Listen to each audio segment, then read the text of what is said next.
কানপুরে দ্বিতীয় টেস্ট ম্যাচের তৃতীয় দিনের ম্যাচটি আজকেও গড়াচ্ছেন না। বৃষ্টিতে আজ তৃতীয় দিনের ম্যাচটিও একবারে শেষ হয়ে গিয়েছে। আর যেখানে খেলার মাঠের অবস্থা একবার খুব খারাপ, যেখানে দেখা গিয়েছিল এই বৃষ্টির মধ্যে ডাইরেক্ট একবারও ভেসে গিয়েছে খেলার মাঠটি। আর সেখানে পানি নিষ্কাশনের জন্য অনেক ব্যবস্থা করছে অনেক কর্মীরা। আর তাই তো এরকম একটি সুন্দর সুযোগ হাতছাড়া করেননি সাকিবুল হাসান। ডাইরেক্ট দৌড়ে গিয়ে বাচ্চাদের মতো গিয়ে একবার আনন্দ উপভোগ করছিল স্লিপের মাধ্যমে। আর যেটা কিনা একবার উপভোগ করেছেন খুব ভালোভাবেই সাকিবুল হাসান। উত্তরপ্রদেশের কানপুর স্টেডিয়ামে ক্রিকেটের প্রত্যাবর্তন খুব একটা সুখকর হলো না এখন পর্যন্ত। 2021 সালে নিউজিল্যান্ডের বিপক্ষে এই মাঠের সর্বশেষ টেস্ট বাধা পেয়েছিল দূষণের কারণে। সেবার দৃষ্টিসীমা নেমে এসেছিল অনেকখানি। এরপর বাংলাদেশের বিপক্ষে 2024 সালে টেস্টের মাঝে 3 বছর কোনো আন্তর্জাতিক ঘরোয়া ক্রিকেট আয়োজন হয়নি এই মাঠের মধ্যে। কানপুর স্টেডিয়াম কতটা অবহেলিত তার নমুনা পাওয়া গেল বাংলাদেশ ভারত চলমান টেস্টের তৃতীয় দিনে এসে।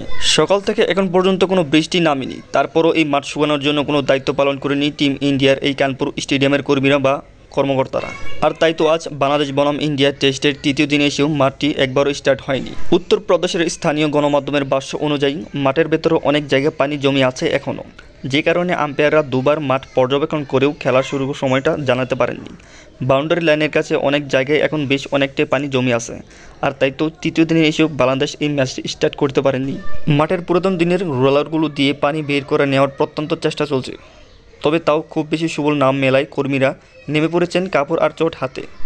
তা দিয়ে আপাতত জমে থাকা পানি সরিয়ে নেওয়ার কাজ চলছে কানপুর গ্রিন পার্ক স্টেডিয়ামে। বাংলাদেশ সময় দুপুর 2:30টায় পরের বার মাঠ পর্যবেক্ষণে নামবে আম্পায়াররা। তখন তারপর দেখা যাবে কি হয় বাংলাদেশ তৃতীয় ম্যাচের খবর।